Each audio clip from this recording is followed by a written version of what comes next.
Hi, this is Dr. Bernstein with Dr. Bernstein's Diabetes University. Thanks for watching or listening.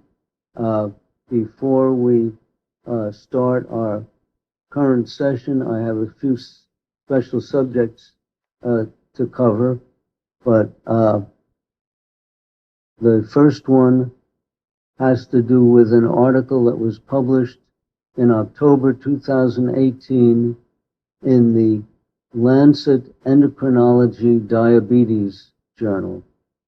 It was an evaluation of sulfonylurea drugs for type 2 diabetes, and it posed the question that's been around for maybe 50 years. Are sulfonylurea drugs still appropriate for the treatment of diabetes? And it was interesting that this was a very thorough summary of the many studies of the effects of sulfonylurea drugs. And it was evaluating only two things. Do they cause excess or severe hypoglycemia? And do they cause heart disease? Because these questions are brought up repeatedly or have been brought up over the years. And the conclusion was that there is no hard evidence that sulfonylurea drugs cause heart disease, and that the risk of severe hypoglycemia is limited to certain individuals, such as the very elderly, and so on. So if you select your patients appropriately, they were recommending that sulfonylureas are fine. However, in the middle of the article, which was quite long, there was an entire page listing the studies that showed that sulfonylurea drugs stop working after 1 to 3 years. And when they're combined with other drugs for type 2 diabetes, I'm not talking about insulin, but I'm talking about oral agents, it seems that all of them stop working together if they're used with sulfonylureas. Now, the logical conclusion to this is that sulfonylureas probably cause beta cell burnout, and that's why they stop working in 1 to 3 years. I think that there was one case of 4 years. Now, there have been a number of other studies that show that in animals, sulfonylurea drugs do burn out beta cells. And they even go through the mechanisms by which sulfonylurea drugs cause beta cells to self-destruct, called apoptosis. So if I were evaluating sulfonylureas, I would say if you expect the patient to live more than 1 or 2 years, 4 at the outside, don't give him sulfonylurea drugs because you're going to destroy his beta cells. Second subject. I've learned from several of my patients that the glucose solution sold for glucose tolerance tests called glutol works more slowly than the glucose shot that we purchase in the drugstores. It seems to be thicker and more viscous. I think it's a more concentrated solution because a typical patient will find their blood sugar goes up by about 13 milligrams per deciliter from a teaspoon, and a teaspoon of this stuff will raise about half as much for most adults. So if you have gastroparesis and want liquid glucose for hypoglycemia to work rapidly, use the more dilute solutions such as these little things. The glutol comes in a big bottle. One other subject that I'd like to discuss is a recent comparison of the different blood glucose monitors. The continuous glucose monitors CGMs. And this particular article is called Flash Glucose Monitors. And it's written by Dr. Nicholas B. Argento and published in Endocrine Practice in October 10th, 2018. This is a doctor who's a type 1 diabetic and has used a variety of continuous glucose monitors. And he compares them. And first of all, he makes a very strong point about the new flash monitors, such as the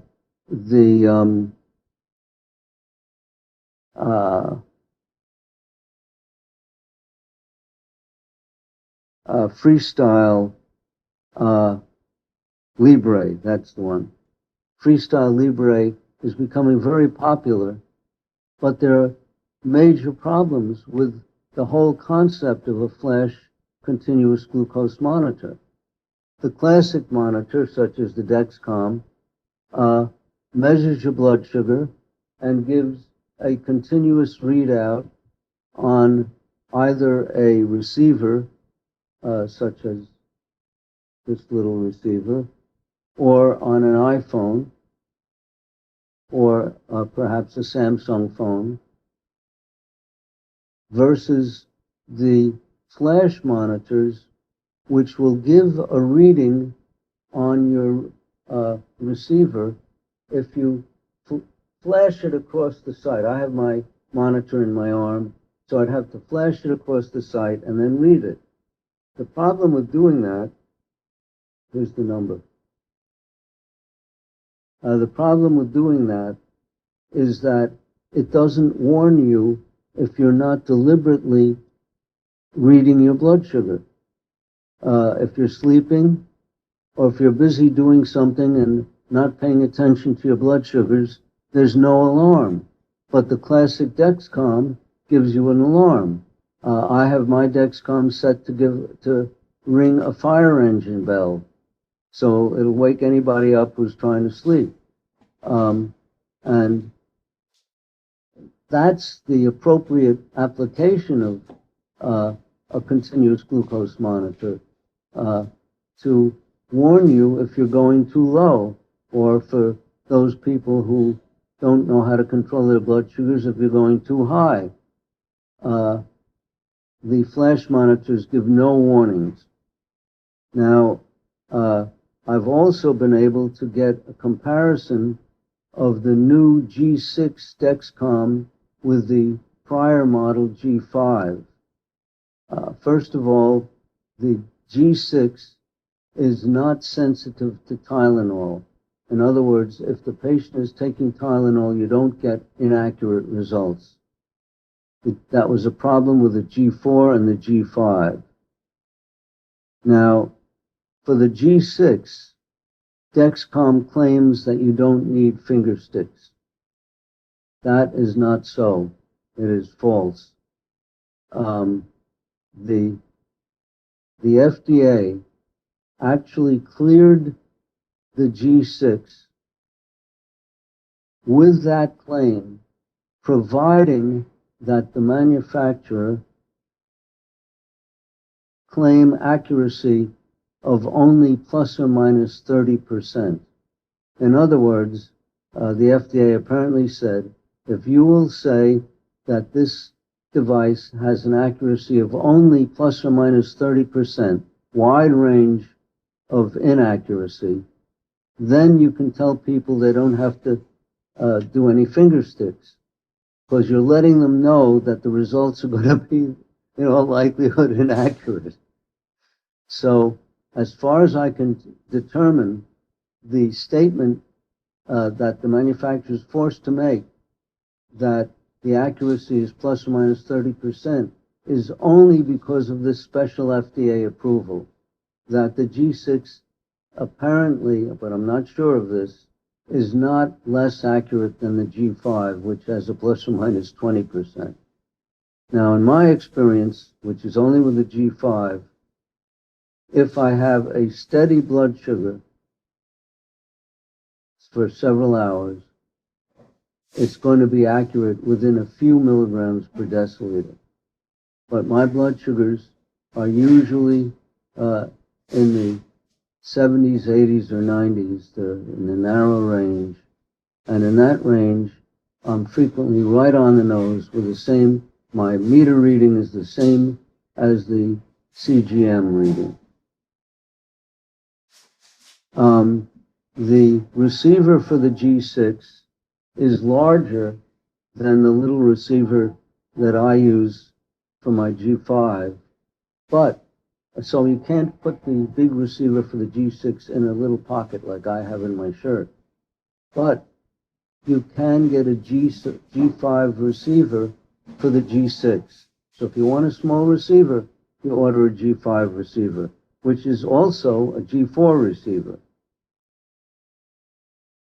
The G5 receiver measures 4 inches by 8 inches by 1/2 inch. I'm sorry, 4 inches by 1.8 inches, which would be about 2 inches. So 4 by 2 by 1/2 inch. So it's pretty thick.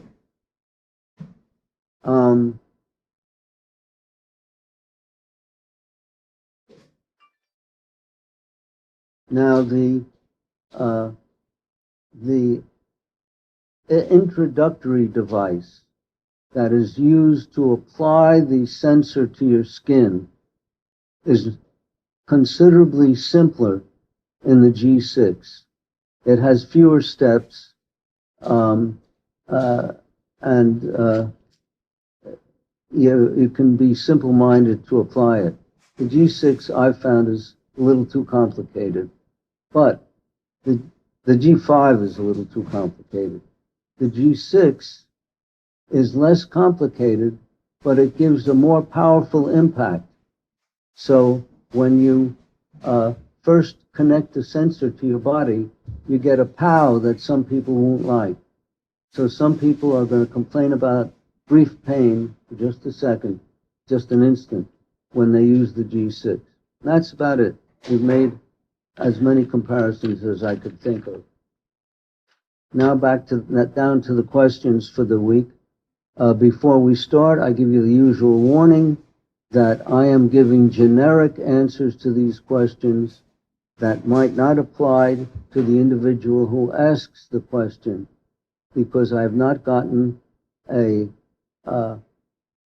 medical history, have not gotten a family history, have not done a physical examination, don't know what other medications you're taking, etc. So there's a good chance that my answer will be, that the conclusion will be inaccurate, but the information I give you might be of general interest. My son is 6 years old and was recently diagnosed with diabetes 1. He also has protein in the urine and want to know if this is connected with his diabetes. I would ask your doctor to order a test called immunofixation urine.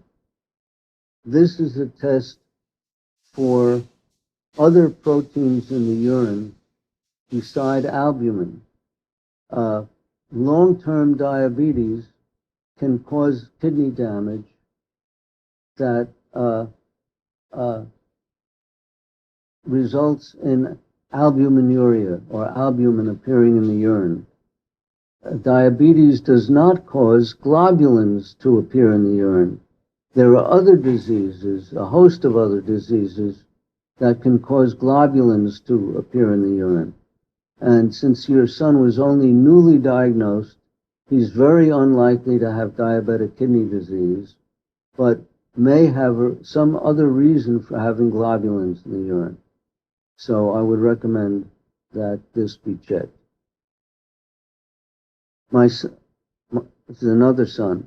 My son's blood glucose levels look like an EKG reading after he eats. That means up and down. He is on the Omnipod and the Dexcom G6. How do we get his under control? He is up to 300 plus, then down to 50. A1C is 8.4. Well, what what's happening here is what I warn in my books and have warned in my Diabetes University and have warned over and over: don't use insulin pumps. There's no way to get, that I know of, to get accurate blood sugars from an insulin pump. We've gone through all the reasons. The game plan is to get hold of my book, Diabetes Solution, and follow the guidelines very, very carefully. If you want some encouragement or to learn of other people's experience doing what it says in my book, go to Type 1 Grit, type ONE Grit on the internet, and you could see what other diabetics are experiencing, including many children, by using a CGM. The G6 would be fine, but not hooked up to an insulin pump. And I might add that doing what it says in the book is not the easiest thing in the world. It's a lot of work. It's a very restrictive diet, but it generates survivors, people who don't get the complications of diabetes. I am 62 and in good health. My blood pressure is now being medicated. I've been type 1 for 31 years. My GP says that my blood pressure goal is 130/90, but I know that that is too high. Could you please confirm that the goal should be 120/70 as written in your book? Well, first of all, I doubt that I write in my book that there's a fixed blood pressure for everybody. It depends on the individual. And right now, there's controversy going on even amongst the various professional organizations, American Heart Association, American College of Endocrinology, etc. Different associations are recommending different blood pressures. And the different blood pressures are recommended for different ages. So it's pretty complicated, and it probably does not have to be in a very precise, narrow range. So, for your information, normal blood pressures tend to run below 120/80, but 120/80 itself is considered normal. One other thing that's significant is where and when the blood pressure is measured. Blood pressure is different at different times of the day. As I recall, it's maximal when you first wake up in the morning. If you go to the doctor's office and he checks your blood pressure when you first come in, it's likely to be higher than if he checks it after you've been resting in the waiting room for a while.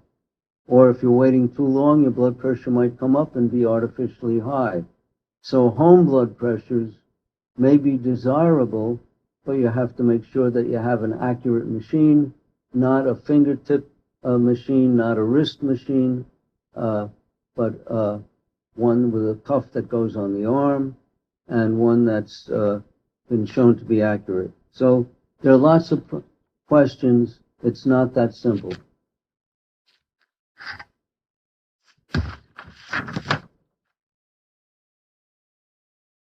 This concerns a high BG reading during and after exercise. I'm a 58-year-old woman with type 2 diabetes. I take metformin 3 times a day with meals and have an A1C of 5.8. I play tennis and lately feel pretty bad while playing and afterwards. Smells like low blood sugar. I took my BG last week 30 minutes after playing, and it was 230. Wow, so it's not a low blood sugar, it's a high blood sugar. Normally, I keep it under 120 even after eating. My primary care physician refuses to refer me to an endocrinologist. She says my BG monitor must be broken. Can you help me? Well, first of all, I recommend that you have an accurate blood sugar meter, because there are many meters that are inaccurate. And we've, at least for the time being, been recommending the Freestyle Freedom or the Freedom Light.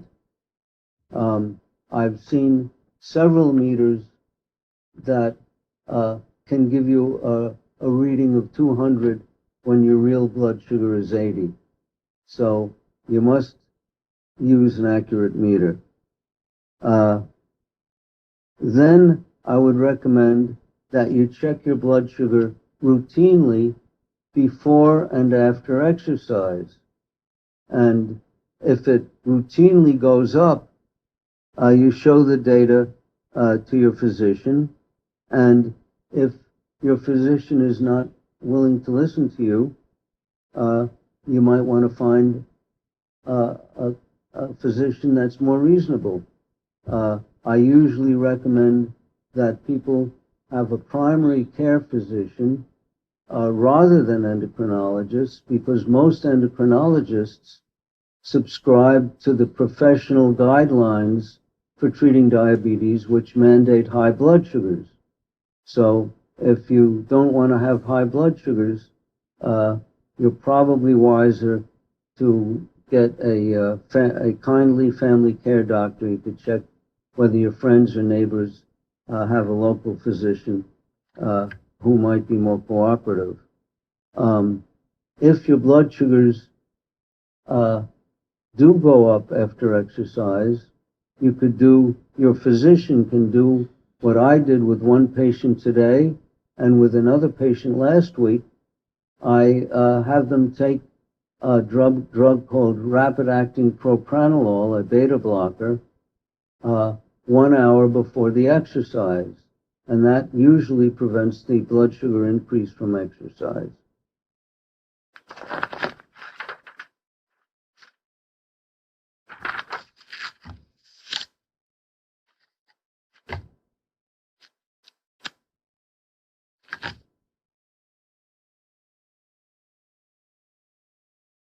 What did you eat yesterday for your 3 meals, and how many calories? I am 73, diagnosed 7 years ago. My latest A1C is 11.3.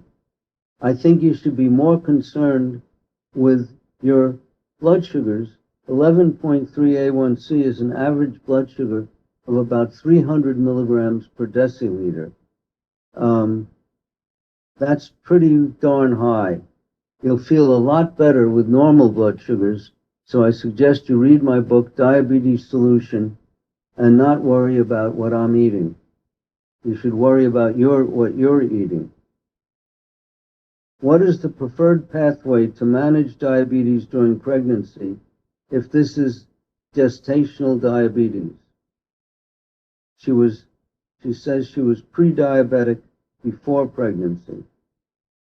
The preferred pathway is to have normal blood sugars for 3 months prior to pregnancy, and then after the first trimester, blood sugars in the 60s. And I certainly urge you to read my book, Diabetes Solution. And if you live anywhere near the West Coast, you might want to visit the Samsung, SAMSUNG, Research Institute, where they treat diabetic pregnancies and seek normal blood sugars. It is the elevated blood sugars that cause the abnormal fetuses that are frequently found with pregnancies from diabetic mothers. What is your opinion of inulin? I've purchased a sweetener called Cocoa Monkey, and inulin is the main ingredient. I did a quick search online and found that it is a type of fiber. Well, there are many brands of inulin. Typically, it has 5 calories per teaspoon, which is about 1/3 of that of sugar. So it, even though it's a fiber, it can raise your blood sugar, but not very much.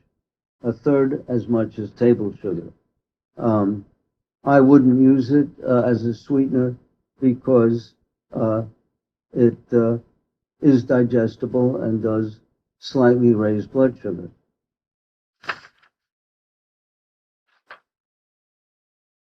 By the way, the Cocoa Monkey also has coconut water in it.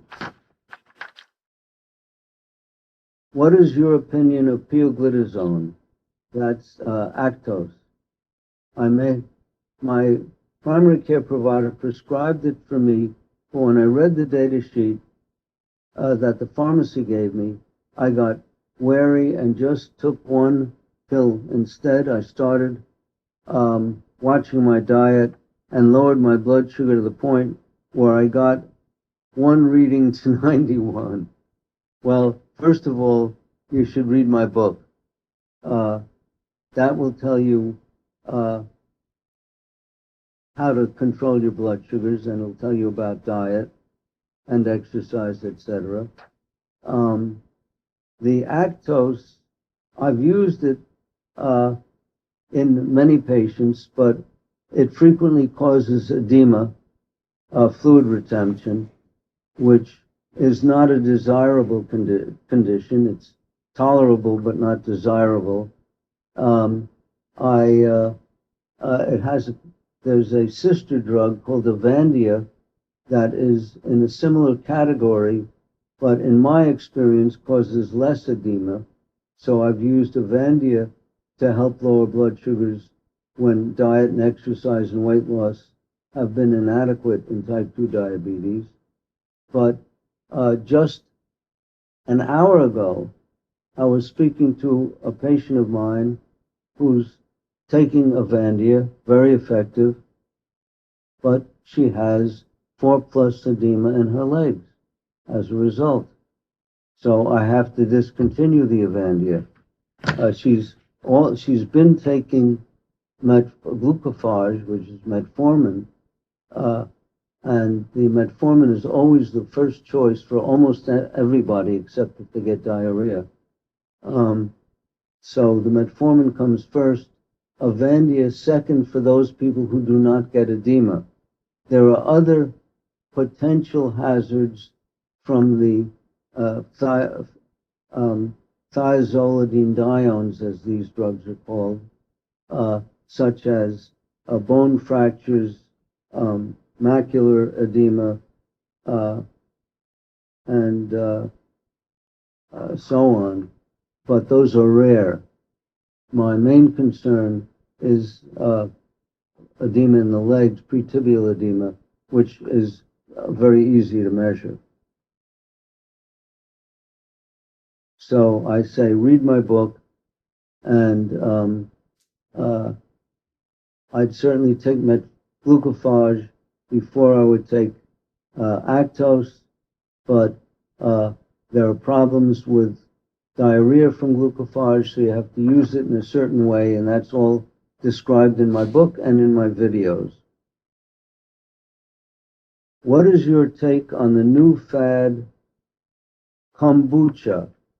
Is it a no-no food? It's fermented glucose, and the residual amount of glucose that remains in the product varies with the source. So it's a source of glucose, and how much of that is in there, you don't know unless you want to test it. Now, you could test it by using a Clinistix, and you could give it a try and see how much glucose is in it. I wouldn't recommend it. Is there a preference for specific fast-acting insulin. Again, read my book. There are, as far as I can tell, 4 different fast-acting insulins on the market. There's regular insulin, also called crystalline insulin. It goes under the names of Novolin R or Humulin R, and overseas it might have other names. That's the insulin that nearly all of my patients use for covering meals for type 1 diabetics. There's Novolog, which a lot of the insulin pump makers use, and which I have very few of my patients taking. There's Humalog, which is the most rapid acting of the insulins. It's too fast for covering most meals, but some insulin-resistant patients of mine absorb insulin slowly, so we may give them Humalog. Also, if I or a patient of mine wants to rapidly reduce an elevated blood sugar, we may use Humalog, but Humalog is twice as potent as Novolog. Twice as potent as regular, so it's harder to measure a dose that'll have a small effect. 1 unit of Humalog will lower my blood sugar by 100. So I'd have to use diluted Humalog, and many of my patients use diluted Humalog for rapid blood sugar reduction. Then there's Apidra, also generically named glulisine, made by Sanofi, and that's faster acting than regular, but slower acting than Novolog. So the sequence of speed of action is slowest regular, next Apidra, next Novolog, next Humalog. And the most appropriate for food for most people is the regular.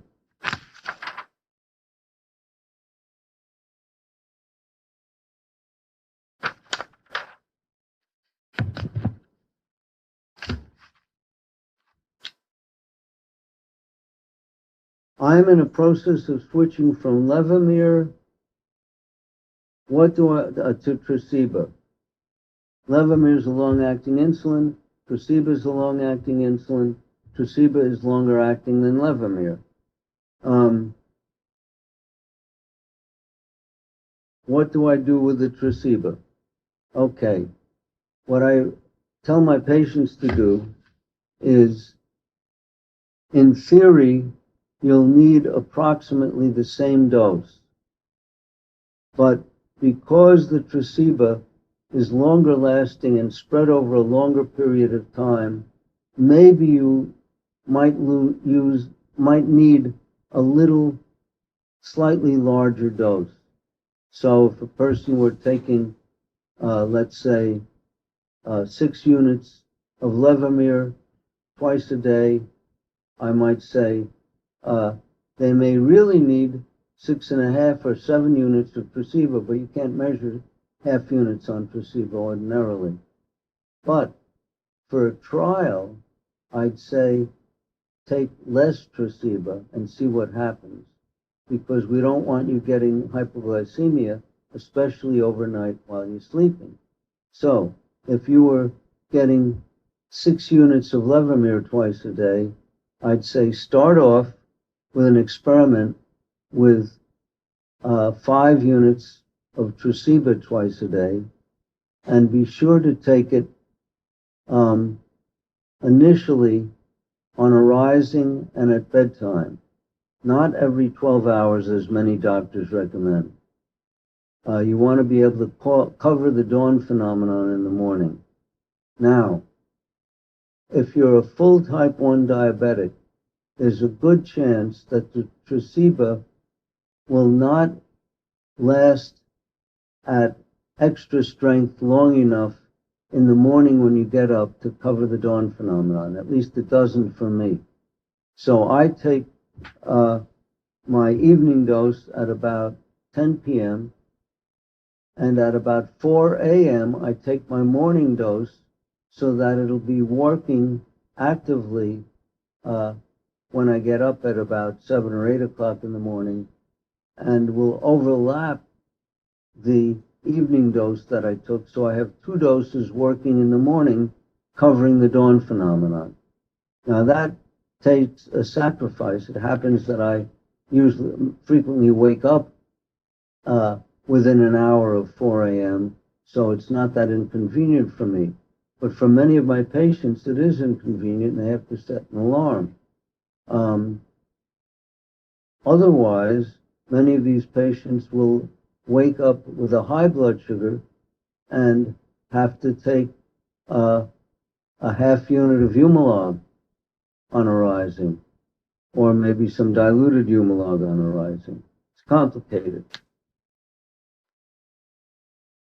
My husband has type 2 diabetes and follows a low-carb diet.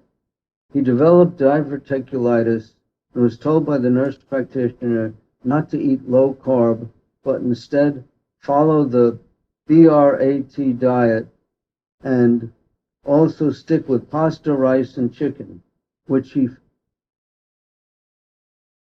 referred to as real food. What are your recommendations for a diabetic with diverticulitis? Well, first of all, the guidelines for diverticulitis are to eat more fiber, not less. And the foods she's recommending are not high fiber foods. She's talking about pasta, rice. Those are starchy foods. So she's recommending just the opposite of what a diabetic should eat. Read my book and it goes into all the details, or watch my videos.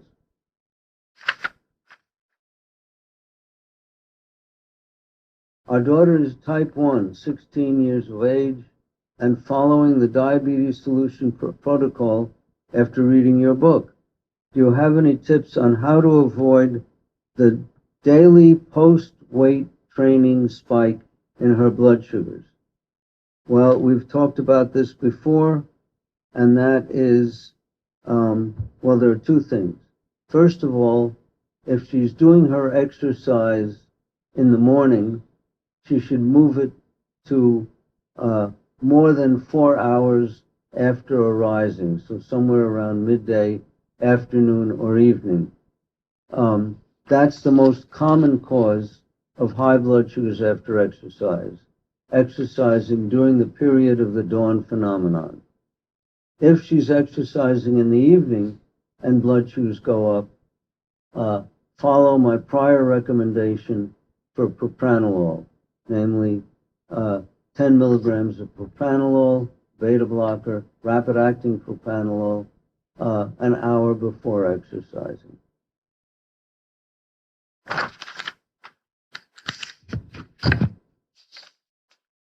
What about juicing?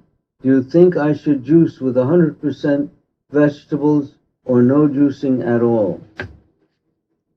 This reminds me what happened when I first started in practice.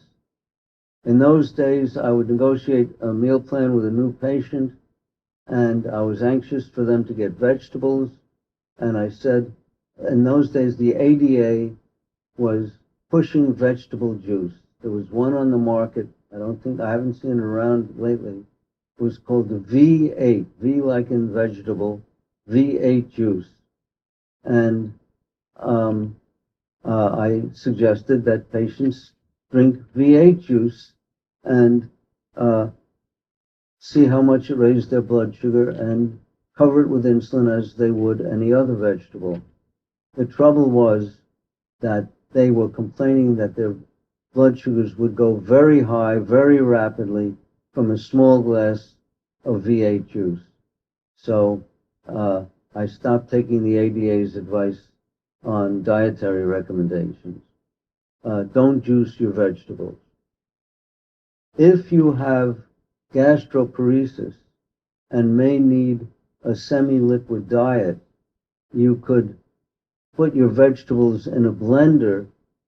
Don't blend it long enough to create juice, but even the juice might work slowly enough with you that you don't have problems if you have severe gastroparesis.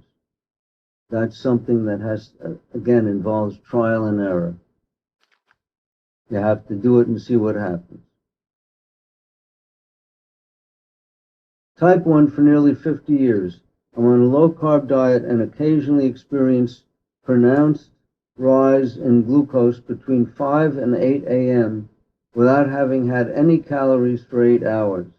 This only happens about 40% of the time. Is there anything I can do for this?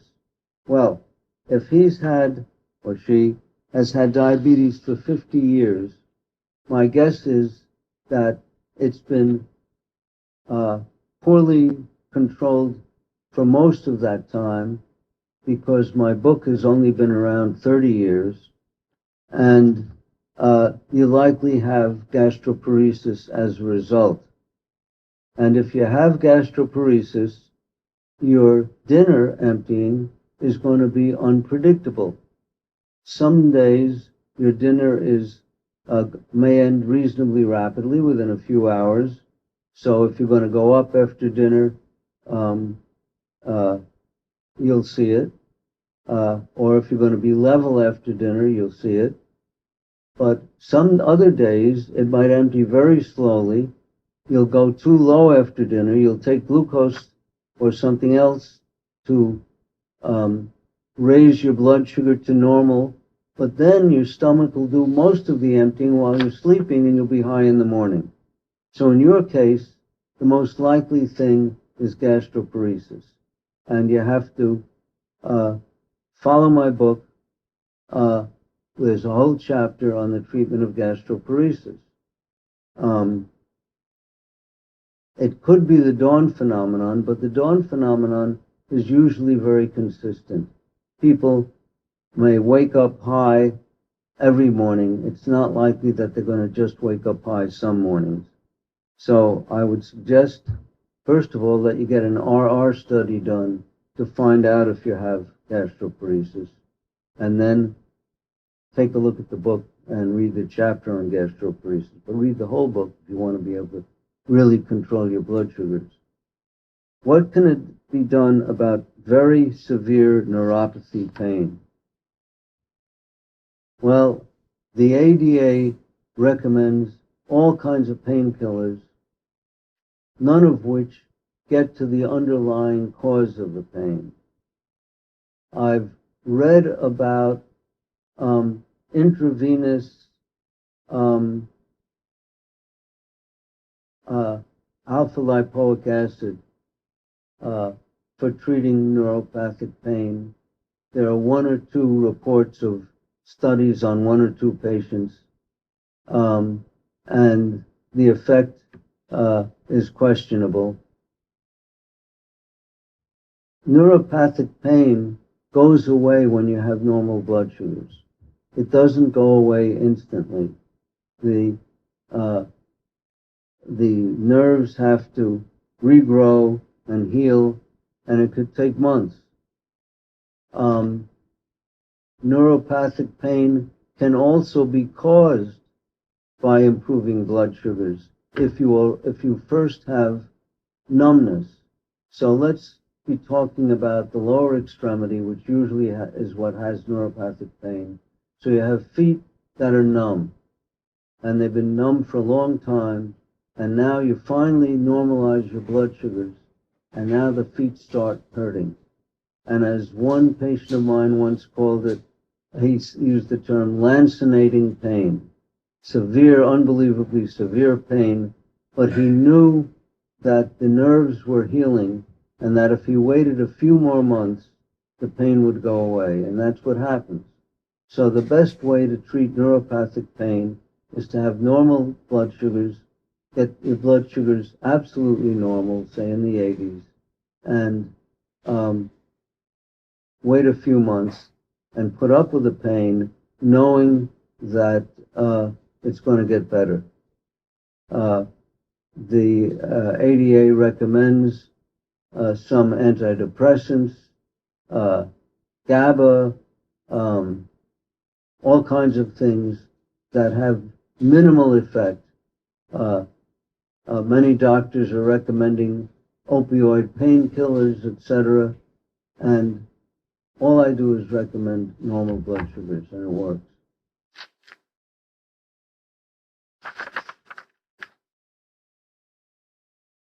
What do you think about Denise Faustman and the BCG vaccine?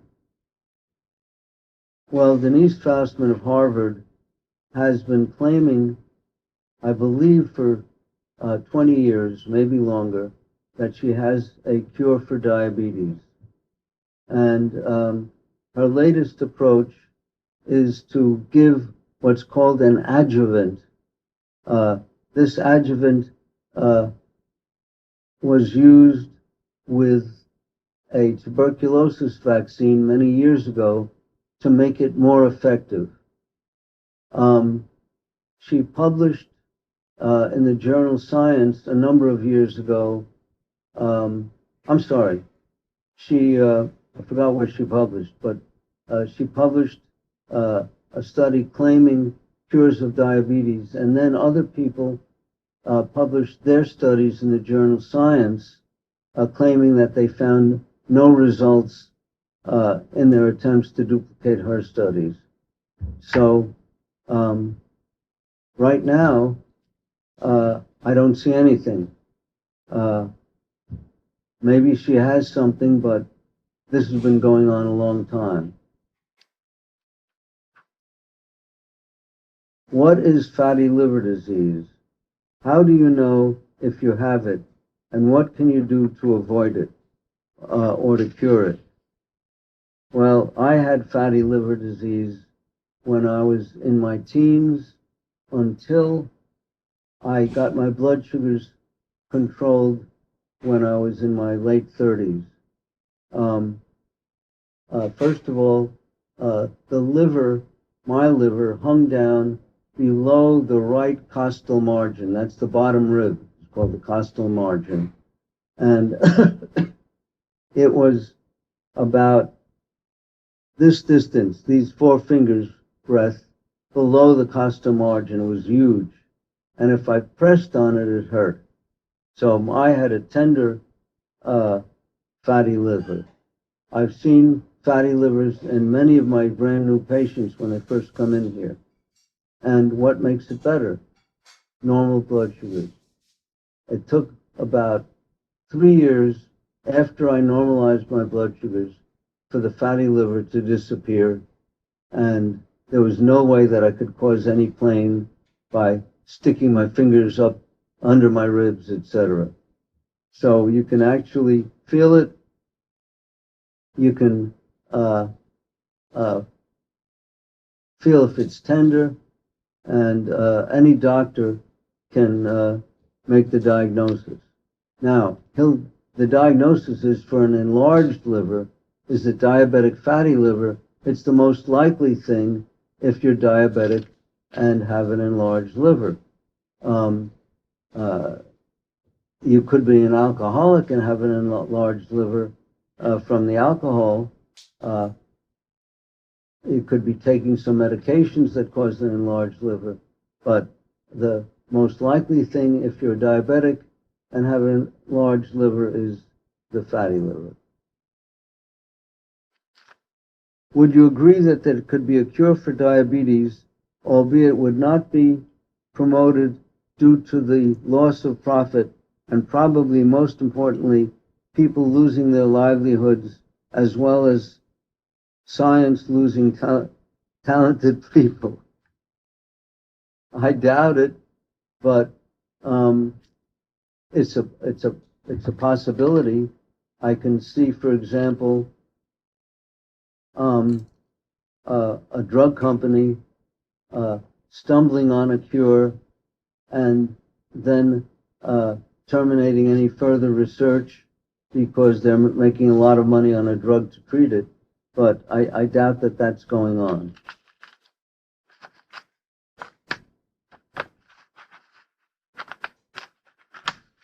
There are, however, a number of organizations that are soliciting funds for a cure for diabetes, and not necessarily spending the funds on seeking a cure.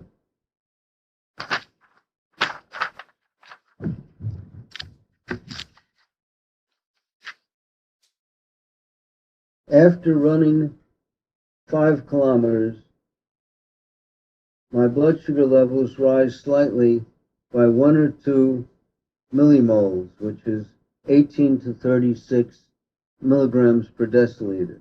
Is this normal?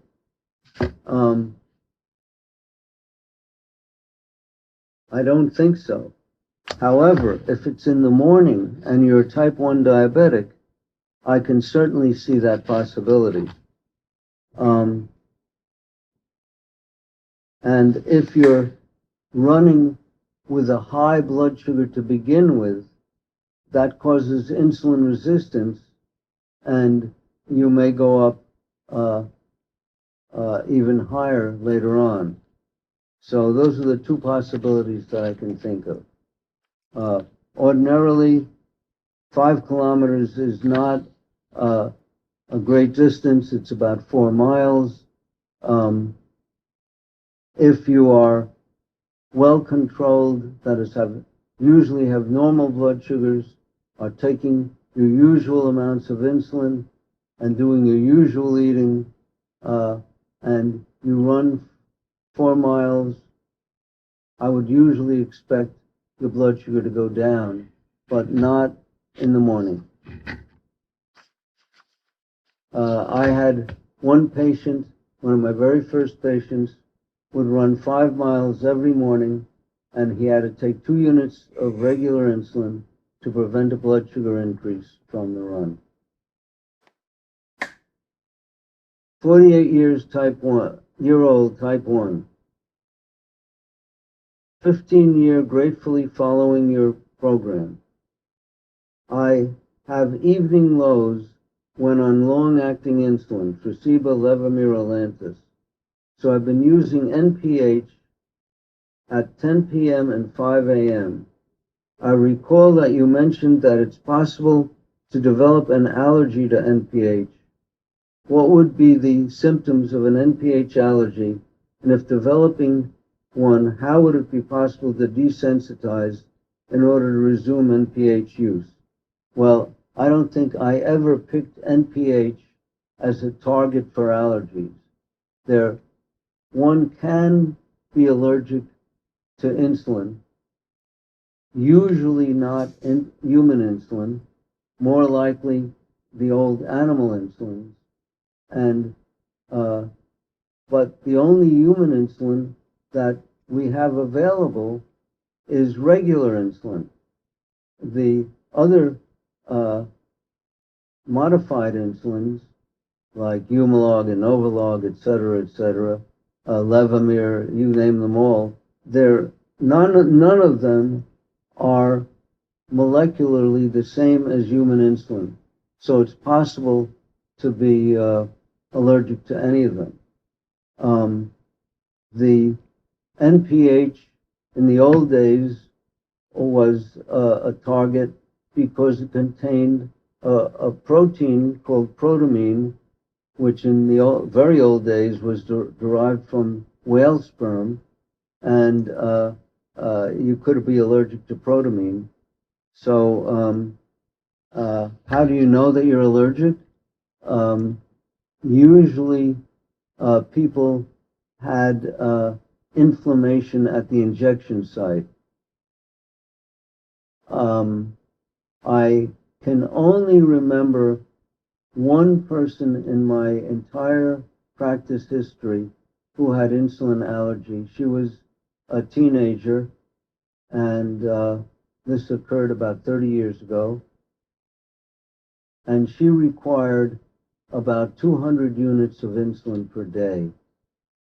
So she was, and in those days we did not have human insulin. So I desensitized her, and it worked. She ended up with something like 25 units a day.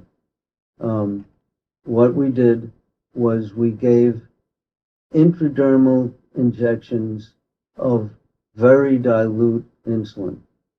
So I think we started with insulin diluted with insulin diluting fluid, and there is diluting fluid for NPH, but there's not diluting fluid for any of the long-acting insulins. We gave 100-to-1 dilution, so 100 parts of diluting fluid to 1 part of insulin. We injected it into the skin of the forearm over here intradermally, so it was barely under the skin. It made sort of a bubble. And we waited, I think, an hour to see if there was any reaction, if the skin got red around it. And if it didn't get red, we would then inject a 50-to-1 dilution. And we do this, it took all day to do this. Every hour, she'd get another injection that was more and more concentrated until we finally gave her an injection that was full strength. It was, we may have injected a half a unit. And lo and behold, no reaction. Now, had she gotten a red reaction from one of the dilutions, we then would have gone backward to an intermediate between the prior 2 dilutions before we progressed to more concentrated. And that's how it works. And it was great. It worked right away.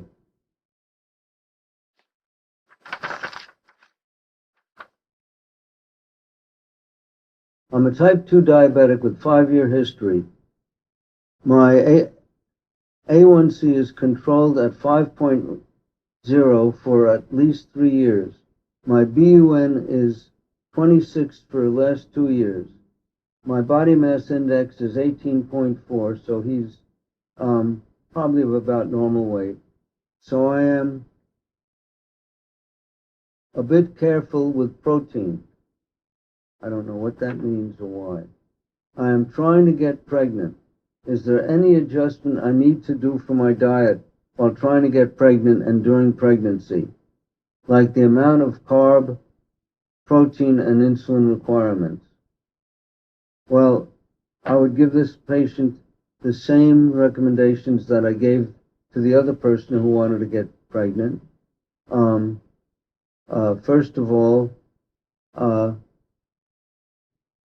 her BUN, which is slightly elevated, perhaps for her age, could be slightly elevated just from exercise.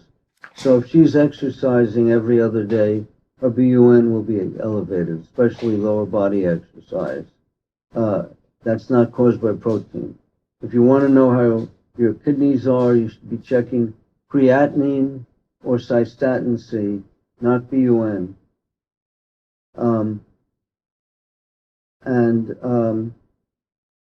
You should be looking at blood sugar, not protein, as a cause of kidney disease. Protein does not cause kidney disease. I would think that, like the pregnant women I've treated over the years, you do better with a high protein diet, and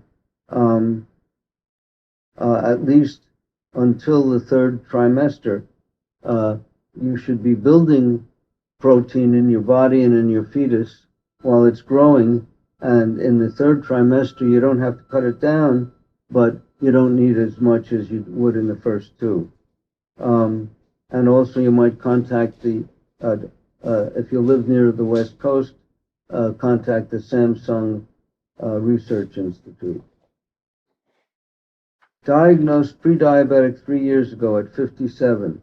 Very light gestational diabetes at 23. Father, grandfather diabetic. No medication during 3 years, but on your diet. My A1C ranged from 5.2 to 5.5.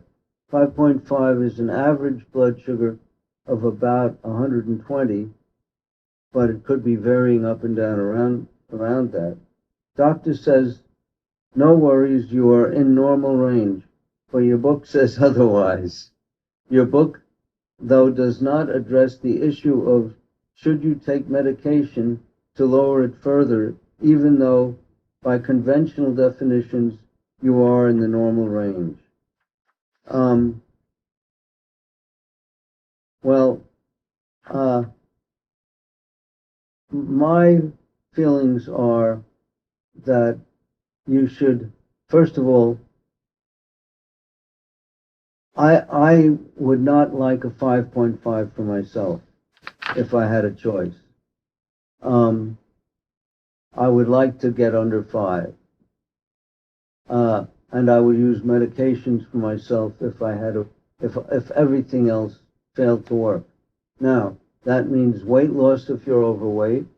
It means a very low carbohydrate diet, but getting enough vegetables, at least a little bit of red meat a couple of times a week, in order to get all the necessary vitamins. And and strenuous exercise, muscle building, plus cardiovascular exercise, if all these things put together wouldn't get my blood sugar under 5.5, I'd probably start taking glucophage, which is metformin.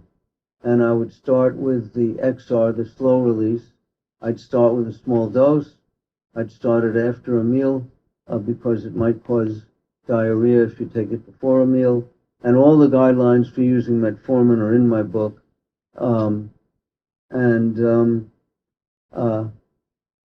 That's what I'd be doing. Well, that's it for tonight. Thanks for listening and watching. Our next teleseminar is going to be on Thursday, December 26th, the day after Christmas. I look forward to seeing you then. Please join me, and happy holidays.